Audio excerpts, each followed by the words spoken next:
Yes, you're still not answering my question. My question relates to your understanding of the advice. In what respect did you understand legislative change would be needed to implement this initiative?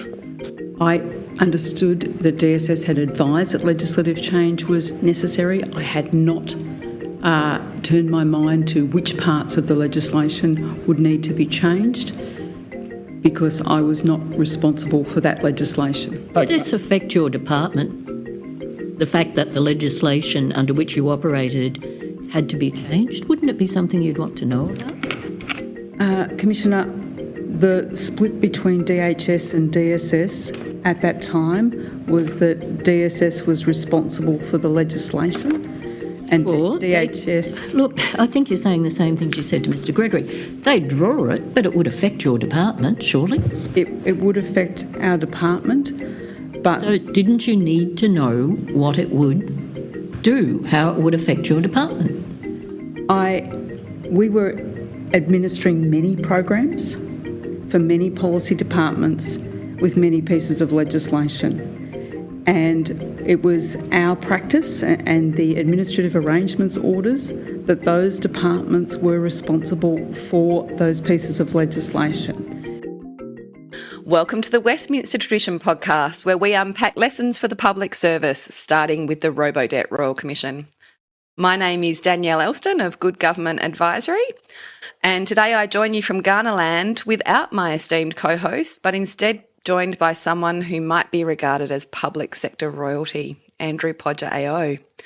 Now, I've been trusted to keep some semblance of time today, which makes covering Andrew's full professional biography very challenging. In summary for you listeners, Andrew joined the Australian Public Service in 1968 as a cadet at the Australian Bureau of Statistics and joined the SES, so the Senior Executive Service, 10 years later in 1978 in Social Security. He journeyed through the departments of Finance, Defence, Administrative Services, Housing and Regional Development, and in 1996 became the Secretary of the Department of Health and Family Services, where he was, in fact, my first secretary in the public service. Only briefly, however, as in 2002 he became the Commissioner of the Australian Public Service and these days is an Honorary Professor of Public Policy at the Australian National University. Welcome to the Westminster Tradition, Andrew. Thank you very much, Danielle. Now, this podcast started as an analysis of the Robodebt Royal Commissions and the lessons that public servants needed to urgently learn to improve their practice. It's grown over the past, I think we are getting close to a year now, to look at other Westminster failures such as the Pink Bats Royal Commission and the highly topical Post Office inquiry in the UK. You, of course, were asked to produce a report for the Robodebt Royal Commission, which we will link in the show notes. And so today I'm hoping to talk to you about where the public service has come from, what it's gotten right, what it's getting wrong, and where you think it needs to head in the future. I don't think we're going to get much past Robodebt today, and hopefully this is not your last appearance on the podcast.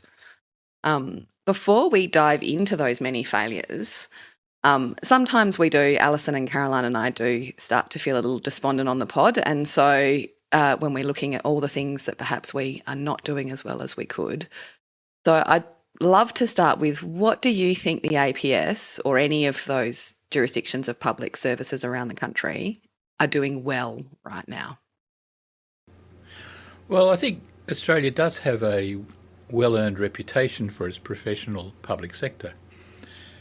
You think of our health system, it's well regarded, not least because of our public hospitals, our public health programs and Medicare management, as well as the obviously having such skilled professional doctors and other health workers. The public sector framework of health in Australia actually works remarkably well despite its complexities.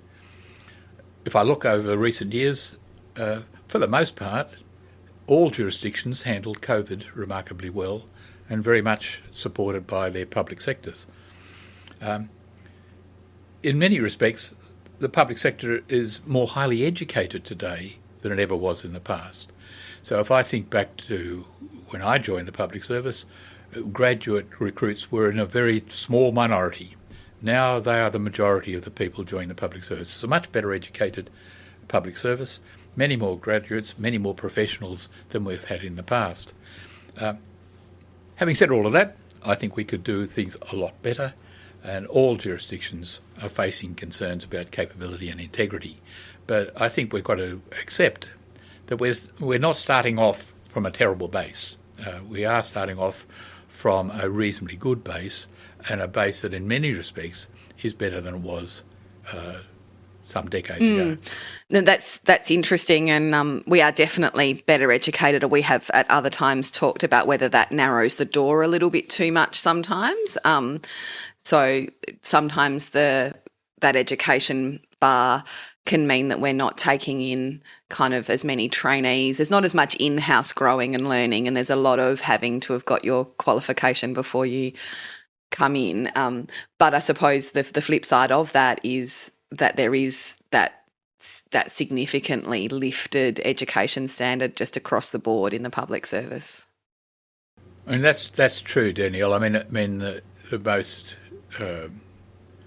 serious concern about our reliance on graduate recruits has been the impact on Indigenous employment, whereas far fewer Indigenous young people have reached university graduation levels, and by relying on that, we limit the recruits. So jurisdiction, particularly at the Commonwealth level, has been doing quite a lot of work to reintroduce traineeships in order to try and get more Indigenous people in on the ground floor, and then to develop them within the service. And for the most part, that's been pretty successful. When I was Commissioner, I was aware that this was a serious problem, and we started the traineeships, and my successors have extended that a long way. And I think it's had a pretty good result.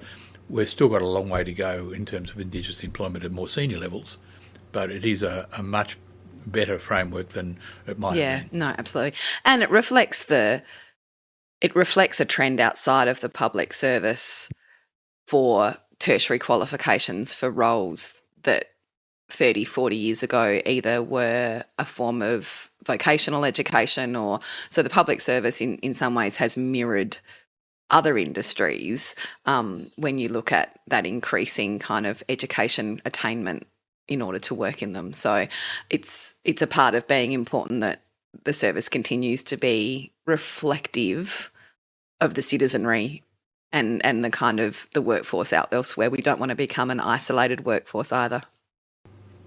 Yes, I think we've got to be careful. I mean, in fact, that was one of the themes going way back to the Coombs Royal Commission, was to try and have a public service that was a bit more representative of the people it serves. But you also need a highly skilled public service, and those two are not always entirely consistent. No, it's a tension that we need to keep our eye on at all times. So we have talked extensively on this podcast about robo-debt being a failure of public administration, in particular a failure to have any understanding of the needs of clients or customers or citizens or recipients. We've had much conjecture about which one of those terms best reflects the role. What we did see in the evidence of the Royal Commission was really crystal clear focus on serving ministers. So when people were giving evidence about what they were thinking when they were making decisions, you could see a very clear focus on anticipating, not waiting for direction necessarily from ministers. I mean, we've talked before about reading the press clippings to anticipate the thoughts of a minister instead of waiting for direction. And so there's a huge amount of focus on serving the minister. Now, I always considered myself pretty cognizant of serving the public and the impact of my decisions on programs or customer service. Does the form actually make sense? But I suppose, confess that when I was helping grow younger public sector leaders, I did spend a lot of time helping them understand what a minister was thinking, what they might need from the public service, how can we serve our minister. Possibly less so than the time I might have spent training thinking around the public or the parliament. Both inside and outside of the context of robo-debt, who, in your view, are public servants meant to be serving? Well, in the Commonwealth, the Public Service Act itself does refer to the public service as serving, quote, the government, the parliament and the Australian public. Now, of course, the elected government does represent the people. So in serving ministers, public servants are also serving the public.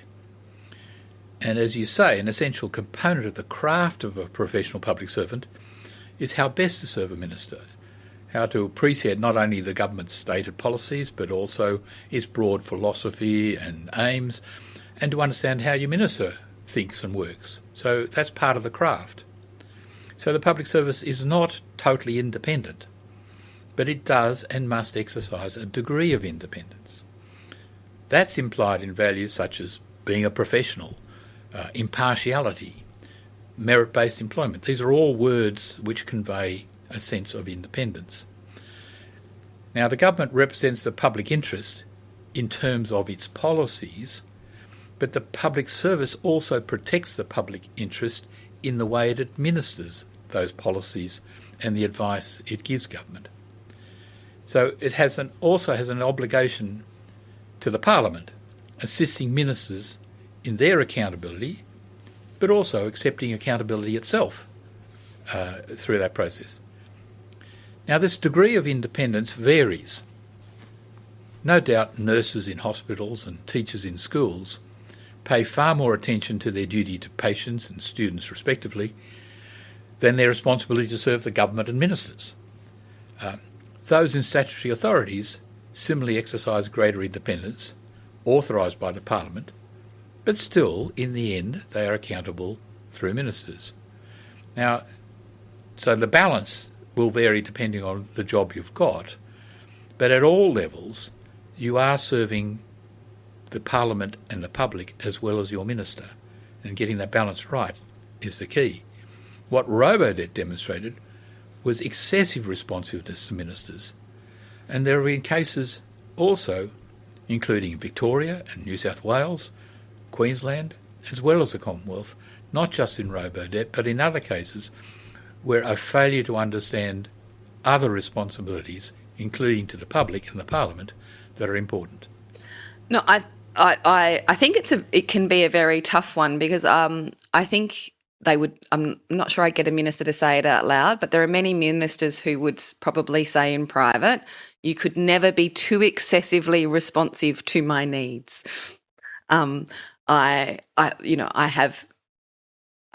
ministers can often express a frustration with the public service not delivering quickly enough. And so I think there can be a really difficult balance, particularly for senior public servants in, and we can get to tenure in a minute, but around how much responsiveness is appropriate and how much of it is excessive or underperforming, not being stonewall or kind of never having a responsive kind of attitude in your department. So it's a very tough one to get right, not just for secretaries, but for all public servants. That's true, though I think you can exaggerate what ministers are looking for. In my own experience, ministers didn't like at the time getting cautionary advice, but they respected it later that at least was given. And most ministers, when they reflect, they do actually appreciate that caution from the government, from the public service, even if at the point in which they get it, they might be a little bit frustrated around it. I think public servants can sometimes exaggerate what their ministers are looking for. Some of that exaggeration, I think, is also amplified by the changing role of the minister's office. And I think the minister's office amplifies this responsiveness expectation in a way that didn't occur when ministers' offices first came into place in the 70s and 80s. They can be places of high energy and sometimes low emotional regulation, where everything is urgent and every problem must be solved immediately. And I think that many public servants have experiences of ministers' offices' need for speed being quite a challenge to manage. So that's a really interesting observation. I mean, the Minister's office play a very important role, but I do think the role has shifted in ways that I think are unfortunate, where they're now very much more in controlling the public service and minimising risk rather than working in partnership with the public service and both together helping their minister and recognising that the public service offers something different and important to the equation, and that side of things gets lost if you get so caught up in trying to be as excessively responsive, or as Peter Coyne, an academic who was in Canada, called it promiscuous partisanship. Oh, that's lovely. You're not wedded to one side of politics and the others, but whoever's in government, you're promiscuous and cross the line in the level of responsiveness that you're showing. That is interesting. Is it an inherent risk that in asking public servants to consider their service to the public, that can err on the side of political? And in that I mean that serving the public isn't one monolithic kind of organisation. And so, I mean, I think in an agency with a direct customer like Centrelink, it's more simple that the public is our actual customers. But the public is also potentially people who, want welfare cracked down on to save my taxpayer dollars. I have seen in various places secretaries or directors general or CEOs be really challenged by having some activist core bits of their agency and having to work really hard with those areas around the boundaries they have in kind of, I suppose in some ways, campaigning against government policy in its own way. And so it's a lot to ask of public servants to consider their service to the people when the people is such a varied, can be such a varied set of views and values and that kind of thing. And so do you think there's a chance that can make public servants less apolitical? Well, I think there is a danger for some public servants in interpreting their need to serve the public as being a justification for resisting government policies. I'm not talking about serving the public in a way that's trying to be resistant to government policies, but in addressing these issues of the dangers of the tyranny of the majority, that the government policies are fine, but the management of them has got to be impartial. It's got to be inclusive. All those things are part and parcel of the public interest in the management of the organisation, and you're serving the public through those mechanisms. The issue isn't that the public service has got some rights over policy, but it does have a tremendous responsibility over the way that is administered.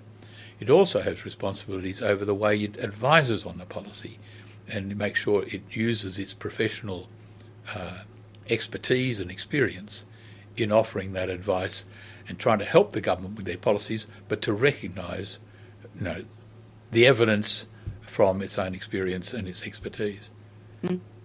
It'll be really interesting, I think, to see how some of these things are managed as the workforce changes. So as Gen Z come into not just the service but into more leadership positions over the course of the next decade or so, in that what is considered political, I think for one generation can be quite different in another. So I'm really interested to see how this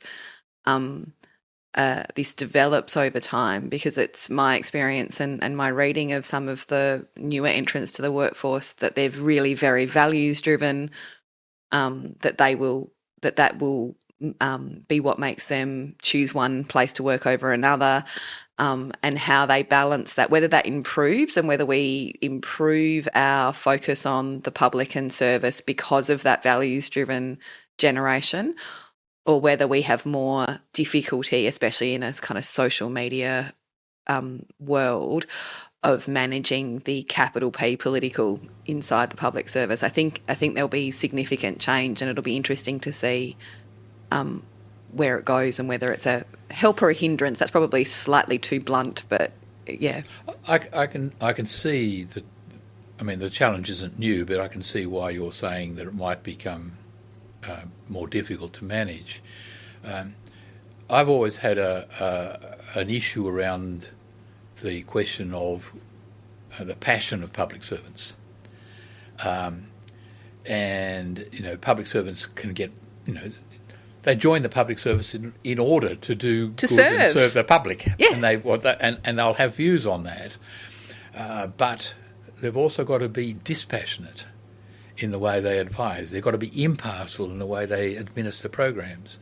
So it's I think that sometimes what we're looking for in public servants, not to totally lose their passion, but to be aware that it can take you too far.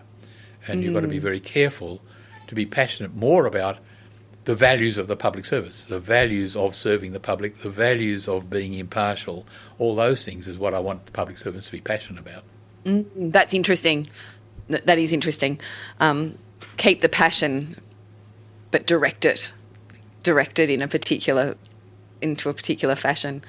And that's public servants doing well and being passionate. We've talked a bit about how you manage poor performance and harassment and bullying in the public service, and we've talked about the balance in agencies between supporting what I'd call a culture and HR approach versus a more industrial relations investigative approach, and whether the balance has shifted. And so by that I mean an investigation that comes up with a breach of a code of conduct. I mean, there are many other roads home, but that would be the most simplistic, I suppose, way forward. And we've shifted further away from an investigative approach and more to a let's review the culture of a team if things aren't going well. Let's have different types of interventions. In your report to the Robo-Debt Royal Commission, you talked extensively about the APS Code of Conduct and the process of breaches that are available under that. Leaving aside the actual players in the Robo-Debt as those processes are ongoing, in a more general sense, do you think we've taken our eye off the ball in utilising those employment law systems in the public service? And do you think that we investigate and follow the process for poor behaviour, not just in the delivery of work, but we saw some shocking evidence of general behaviour in an office in the Royal Commission that was never investigated at the time. As a former commissioner and as a part of your report, do you think that we don't use those processes and systems as much as we used to, or as much as we could or should? Well, certainly I think the evidence with the Robo-Debt Royal Commission is pretty convincing of some terrible behaviour that ought to have been called out. There's a concern being expressed also by the Audit Office at the Commonwealth level, the ANAO, concerned that individuals aren't accepting personal responsibility. We have, as one of the core values, accountability, but when things go wrong, it is rare that individuals own up. An organisation will say, oh yes, we accept the ANA's recommendations, but nobody actually said, we acknowledge there was a mistake made, and the individuals concerned said, yes, we made a mistake. Now that doesn't mean that in every case you should view the mistakes as breaches of code of conduct and allegations of that. In most cases, what I would be looking for is that the individuals own up, and the agencies and the individuals then focus on the lessons to be learned from that. But in some cases, you've got to go further. I'm not advocating a blame culture, but this issue of not actually acknowledging errors made and individuals accepting personal responsibility, I think is a serious problem. And it seemed to me, from what I heard from the Robo-Debt Royal Commission, and why I put this in the report, is that too many of them did not actually know what was in the Code of Conduct, didn't know exactly what their obligations were. The duties that are set out there, and failure to do them is a breach of the Code of Conduct. Now, there was also a case in New South Wales, in the Marilaro trade position case, and Graham Head, former New South Wales Commissioner, did an inquiry, and it was a fascinating inquiry, and I was very taken by it. It was very well written, and he highlighted the Code of Conduct requirements of secretaries in that case. And that was the focus of his attention, and it led, of course, to the termination of the secretary involved. Now, it just seemed to me that that was another case where people did not realise what their responsibilities under the Code of Conduct were. So you do need that, but you're not going to chase every mistake that way. The vast majority, you're going to do it by saying, we acknowledge it, how do we learn from it? No, and you don't want a culture of, I mean, I can't imagine how awful it would be that every time I have my mistakes are a part of learning and doing better. So there's got to be a tenor of the level at which there is a problem. And in relation to that report, it sounds fascinating and had misjudged something that I was expecting someone to come and investigate.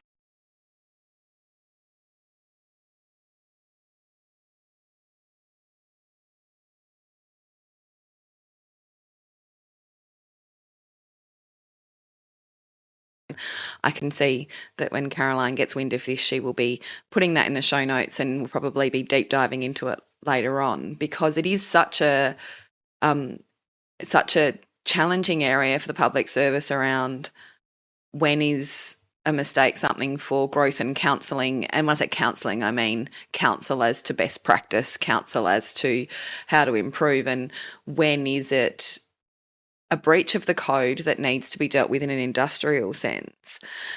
And the Royal Commission showed, I think, I don't think it takes too much analysis to say that there was some kind of culture of fear, and that counsel assisting often asked, did you report such and such behaviour decision? And most respondents just, it hadn't crossed their mind, in the sense that I don't think they're alone with thinking that it would have been a career limiting thing to report really poor behaviour of their superiors. Do you think that is correct in the sense of the career limiting nature of reporting poor behaviour? And what can be done to encourage particularly junior people to speak up when they see that kind of thing happening? Well, first of all, let me go back a little bit. If we don't have serious action when there's a major breach, and so if I look at the Robo-Debt case, we obviously can't talk about individual cases. Well, we don't even know the names, of course. But if there aren't some breaches found and action taken, well, then the worry is the rest of the public service will shrug its shoulders and say, well, it doesn't really matter. At some point, you need to actually have some scalps if, in fact, people are going to stand up and take notice. Now, on this point you're raising about people failing to stand up and report misbehaviour by their supervisors and so on, I can understand that. That's a really tricky issue. But the issue then is the processes that the agency has in place, that the Secretary has put in place, that there is something outside the line of control that a person has ability to turn to and report without any threat to them. So the departments need to have that process of a capacity for people to report. Secondly, departments need to, in their performance management arrangement and their promotion management arrangements, need to have information coming from below as well as from above. So the way in which you do references, the way in which those things are handled, a degree of 36-degree reporting coming through as part of it. So there are mechanisms there which are not threatening to the person down the line, but will get information brought to account. And will kind of, I suppose, flush out those who are very good at managing up, but perhaps not that good, and in some cases toxically bad at managing down, because there can be leaders who are incredibly good at managing up whilst running teams that are incredibly dysfunctional or behaving badly, and so those kind of processes that you just spoke of starts to flush those people out a little bit. There's no doubt in the Robodet case that the command and control culture in DHS very much inhibited not only reporting misbehaviour but also giving any advice that wasn't wanted. So there are a whole series of consequences of such a strict command and control approach, which is leading to fear in the organisation. I think trying to get a culture which is much more inclusive and engaging of staff is terribly important. Just as an aside, I thought a recent speech by Blair Comley, the current Secretary of the Health Department, was a very useful speech and one that should be read quite widely about trying to get a culture of engagement and involvement of people down the line.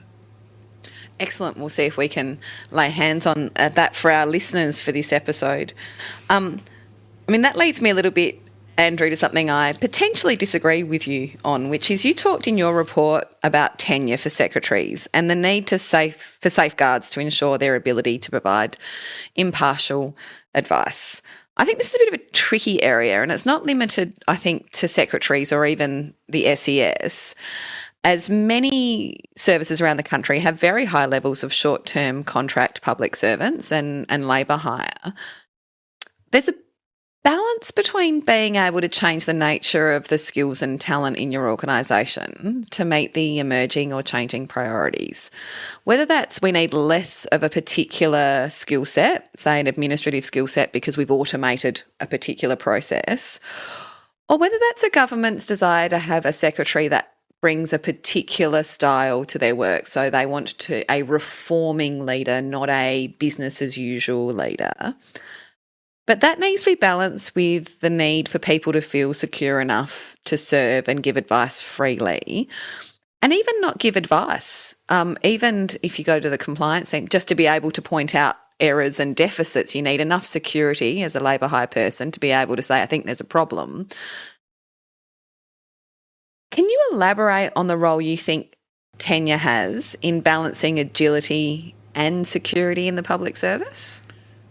Well, first of all, Danielle, I would challenge your inference that tenure can get in the way of agility and flexibility.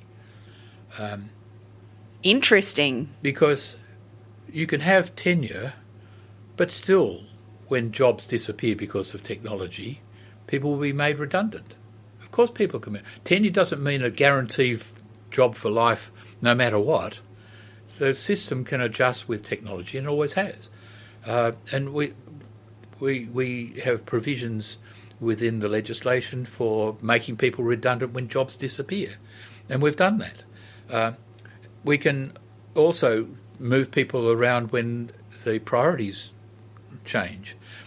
But, there are all sorts of processes within a tenured system which can still adjust to changing circumstances. Moreover, it's not as if a tenure means that I stay in the job no matter what my performance. If my performance isn't up to scratch, the system of performance management should offer the option for me to get the sack. Oh, it should, It doesn't always, Andrew. I agree it doesn't. I agree it doesn't. But you go to a system of not having people on with a reasonable confidence around their jobs, then you will get behavioural change. The incentives have changed. And I agree with that. And that's what we've seen in robo-debt. And it's what we've seen in sports frauds or car parks. We're seeing people not giving advice, and you say, well, why? What's the reason for them not? Now, we've always got it's a matter of our nature. We want to have people feel good about us. But most people want to do a good job. But they also want people to like them. Yeah. But taking away tenure shifts the balance too far. And that's what I'm concerned of, and I think we've had a lot of evidence around that. Now, I hear colleagues tell me, never affected me. I always gave my frank and fearless advice no matter what. I can remember a panel here at a NIPA function a couple of years ago, and that was the view expressed by a couple of secretaries on the panel. But Renee Leon jumped in and just said rubbish. And she said, not having tenure changes things in that I choose my battles. I choose which ones. And when I do have a battle, I be very careful with the way I do it, much more careful than I would have been if I didn't have the risk of loss of tenure, that I didn't know whether I was going to get reappointed or not. And when she put it that way, the others on the panel turned around and said, well, there is some truth in that. They accepted that.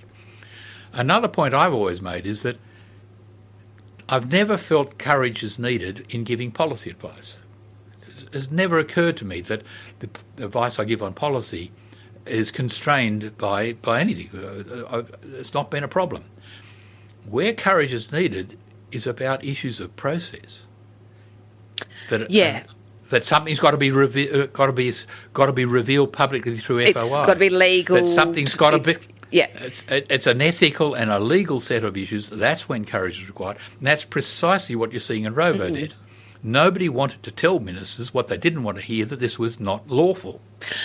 Because policy advice is advice. I mean, they're both sets of advice, but often in policy advice, if you're not the decision maker yourself, if it's about strategic policy for the government, it is for the government to decide whether they would like to take that advice or go in a different direction. So it's easier to give, as far as I'm kind of hearing you, because you give it, they either take it or they don't take it. Whereas when you're giving advice about releasing an FOI or that something is unlawful, it's a lot less about take it or leave it advice. This becomes it's a very different set of advice that you're giving. Absolutely. You're constraining the minister. You're telling the minister, no, you can't do that. You're going to have to do this. Which is the least fun part of life. It's at least fun, but it's when the courage is required. But we've had lots of evidence that's precisely where that's not being given. And my thesis is that has been accentuated by the loss of tenure. Now, in the States, of course, it's not only the Directors General, it's all the SES in most states are subject to this. And I think that is a very dangerous move, particularly given the increased role of ministers' officers as well. I think the combination is a real danger to the professionalism of the public service and its role. Now, you've highlighted that, of course, there are concerns down the line. Well, that's true. They've still got tenure, but they are looking at whether their career opportunity is going to be shortened because they're giving things which make life for the more senior people more difficult by pressing them that they do have to hold and give advice on process, which they are reluctant to be forced to do. So it's a flow-on. It's a sort of the problem starts at the SES and the secretaries, but that flows down the line, not to the loss of tenure, but certainly a fear of their career future. Yeah. Their future career might be constrained by them being seen as being too difficult and making life hard for people up the line. Just giving bad news being the person constantly in the bad news. And you are terribly convincing on something that I have always had a different view on. But I suppose my issue is that secretaries have pretty high salaries and many options outside the public service. And I've seen some very, very good CEs and DGs and secretaries lose their jobs on political whims and change of government. I'm very disappointed by that because they are good servants. But I've never been particularly worried if they're lining up at Centrelink the next day or worried about whether their rent's paid for next week. We did a whole episode on the culture in the compliance division. So buried in all of the exhibits of the Royal Commission is this cracking report that was, so they got their survey results back and they didn't get good ones, so they got a consultant in, as often happens, and the consultant does interviews with everyone and comes back with this, sections of it could have just been lifted straight into the final Royal Commission report. And this is years earlier, where the compliance staff, very heavily labour hire. Some of them are turning up and finding it so distressing. Lots of people are lasting less than a month. Some people are raising specifically illegality and immorality and leaving within minutes. There were people who left their tenure because of the kind of appalling nature of it and had nowhere to go. APS 2, 3, 4 had no other job at the time to go to and had a period of unemployment. I do worry more about the pressure we place on our really junior staff when they have so fewer options and so much less financial security than I do about secretaries. So I think I take your point that the lack of tenure of a secretary creates that kind of nervousness all the way through an organisation because everybody at that point is trying to keep their jobs and no one should be trying to keep their job. They should be trying to do a good job, and that's a different thing. But I would want to make sure that tenure was balanced from top to bottom and that we didn't just look at bringing back tenure for the very top when there are so many others without it and with so much more financial risk. Danielle, I'm not presenting this in terms of concern for the welfare of senior public servants. That's not where I'm coming from. Indeed, if I've publicly said this very clearly, including in the report to the Royal Commission, that should tenure be reinstated at the top levels, pay should be reconsidered and reduced because there's a pay premium given for lack of tenure. So if we did what I'm talking about, we wouldn't pay the senior people so much. When I look further down the line, I am very concerned about the public service use of labour hire. And I think labour hire and the uncertainties of future work are a serious concern. Now, there are circumstances where labour hire can be useful, but even in a place like Centrelink where the workload changes according to what the level of unemployment is, for the most part, we want people who are brought in as temporary, not labour hires, as temporary APS public servants who are trained and made, have got all the skill sets we require. By using labour hire, we're underinvesting in the public service people, and we're also having a system of uncertainty of jobs more than we need to have. And so you can have the flexibility you want without as much reliance on labour hire, and without the uncertainty that comes with the current practices. So I am concerned about the risks and uncertainties for junior staff, but I do think that doesn't excuse the problems we've got at the other end, and I'm not addressing the problems at the other end for some sympathy for their personal welfare. That's not where I'm coming from. No, and that makes perfect That makes perfect sense. I must admit, I thought of labour hire this morning because I think it was Fairfax was running stories on 1 in 6 calls to the ATO, that it's not about waiting on hold. They just don't get through anymore if there's not enough people to answer the phone, and it's 1 in 7 in Centrelink or something. It would appear to me that we are often afraid of having surplus public servants with nothing to do, and yet it seems like a problem that is overblown, and that there is always more work that can be done from our permanent workforce. I don't feel like there's any risk that we're going to have too many phone answerers at the moment, or for a long time. No, that's true. Moreover, if you rely on labour hire for your phone answerers, you're going to have phone answerers who don't necessarily know the answers to the questions. Yep. So, which in the public takes longer to resolve, causes more things, which cost more. In the Commonwealth, we have provision for non-ongoing as well as ongoing employees, and it's a balance between how many non-ongoing we need in order to have the flexibility versus the ongoing. But the non-ongoing can be equally trained, and the labour hire ones we don't train. Yep, I'm also. I assume the Commonwealth, I don't have the EAs open in front of me, but have provisions for casual employment. And I find that in the States it's the same thing, where labour hire might be used, or even short-term contracts, when what we are talking about is what casual employment is genuinely for. Like, it might be standing up a program so the phones are going to ring more, or it might be tourist season, which is what casual employment is inherently designed to do. And we seem to employ almost no casuals anywhere in any of the state or Commonwealth public services. Well, we do have some at the Commonwealth, but this provision for what's called non-ongoing is exactly that. Yeah. So, for example, the Bureau of Statistics, whenever it has a census, it has a requirement for extra staff. Or the Electoral Commission, at the time of election, needs extra staff at that time.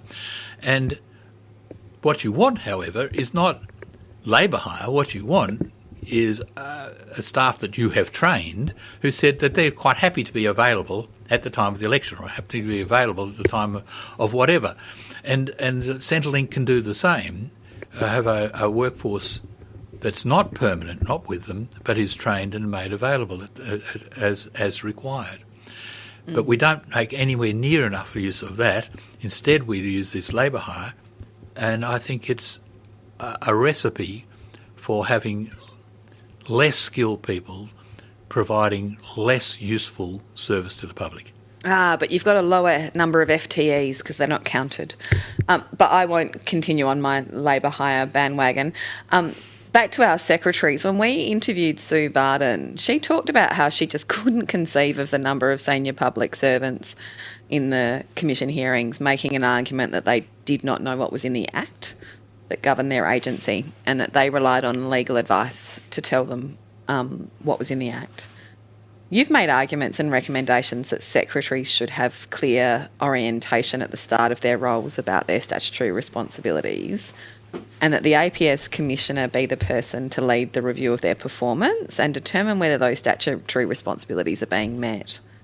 Agencies have, and executive leaders and secretaries, they've got audit, risk, complaints. There's oversight bodies. There's now a federal corruption body and the Ombudsman, and performance agreements.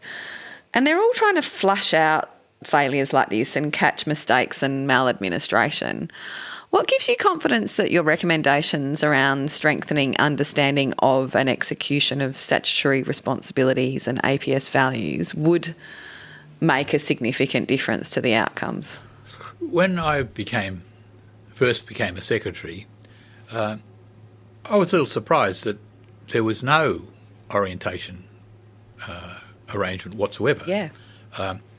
I think somebody sent me a copy of a little manual that Mike Codd, former Secretary of PM&C, had prepared back in about at least a decade earlier, and it was not all that helpful, to be perfectly honest.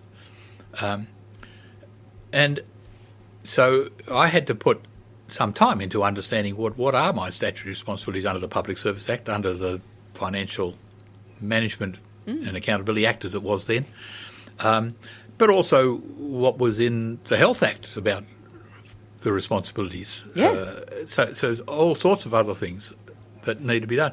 Now, what was clear in Robodebt case, DHS had a secretary from outside, had deputies from outside, had a SES in the compliance area from outside, and it is obvious, as Sue Varden also mentioned, that they didn't know things about the legislation.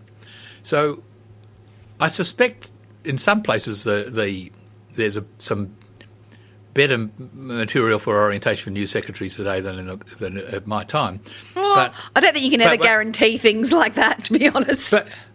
But I suppose at a personal level, I was surprised in finding how few secretaries and deputy secretaries had ever seen the book I wrote on the role of departmental secretaries, and that was a much more substantial piece than the one that I saw when I became a secretary, with a lot more discussion about what the responsibilities are, what the lessons learned on the ground have been, my experience about that I would have thought would be very useful. But I don't think many new secretaries or departmental or deputy secretaries see that. There's always a danger when you have new brooms. Now, you do need new brooms from time to time. Oh, yeah. But if a new broom's going to be successful, they need to show respect for those who have been stalwarts of the past, the old hands. So you might want to take the organisation in a new direction, but you've got to acknowledge the achievements of the past and the skills and experience that you've still got. And you need those people to share with you the new direction you want to take. So you've got to put real effort into all of that. And we didn't see any of that in the DHS case at all. So yes, for a very good reason, it might be political as well as other reasons, you may want to take an organisation in a new direction. But spending time and effort to get the respect of the old guard is hugely important if you want to be successful in the change you're trying to make. I agree. One of the now look, I should. You asked me. Am I confident that my recommendations would resolve all the problems? No, they won't resolve them all. But I think they would go some way towards an improvement. And I think also giving a new secretary a bit more time in the place to learn, a bit more space to learn, I think is important. It takes a while. When I became head of the health department, it was a huge change for me. I'd never worked in the health field at all. I'd worked in social policy before, but not in the health field. And so for the first, probably 6 months, I was on a very steep learning curve, but I had to set time aside. I should mention my minister at the time, Michael Waldridge, was actually a great help in that. He worked a process where the two of us went round the country meeting various people who were key players in the health system, including former health ministers on both sides of politics. We met state ministers, we met heads of the AMA, heads of various other health organisations, and it was a learning exercise for the two of us, but also an exercise that helped us learn about each other. It was extremely well done.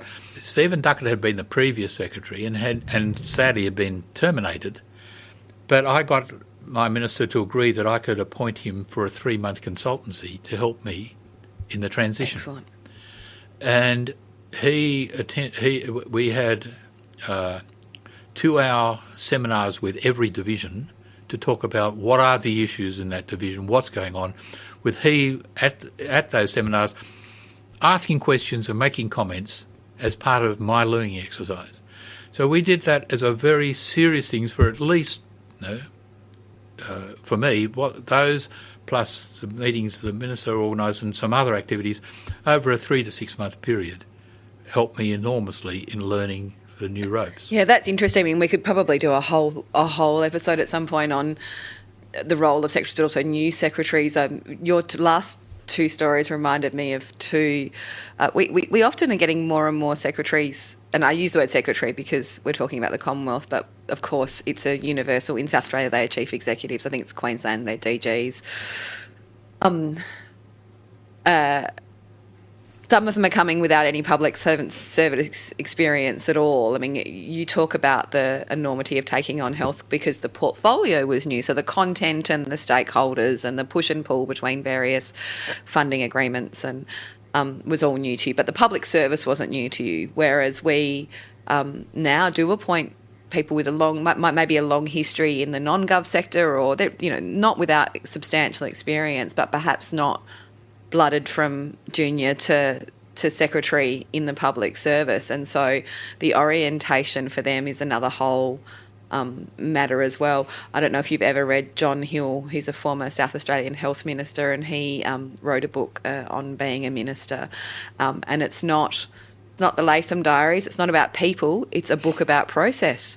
So he wrote it's got great yarns in it, but the yarns are about how a minister executes their responsibilities. And it's a fantastic book that I have handed out on many occasions to people who have come in, particularly from the outside, who are working for a minister as opposed to a board for the first time, or because some of these things that become very second nature to public servants, if you come from the ground up, can be very foreign to people who come into senior roles in the service from the outside world.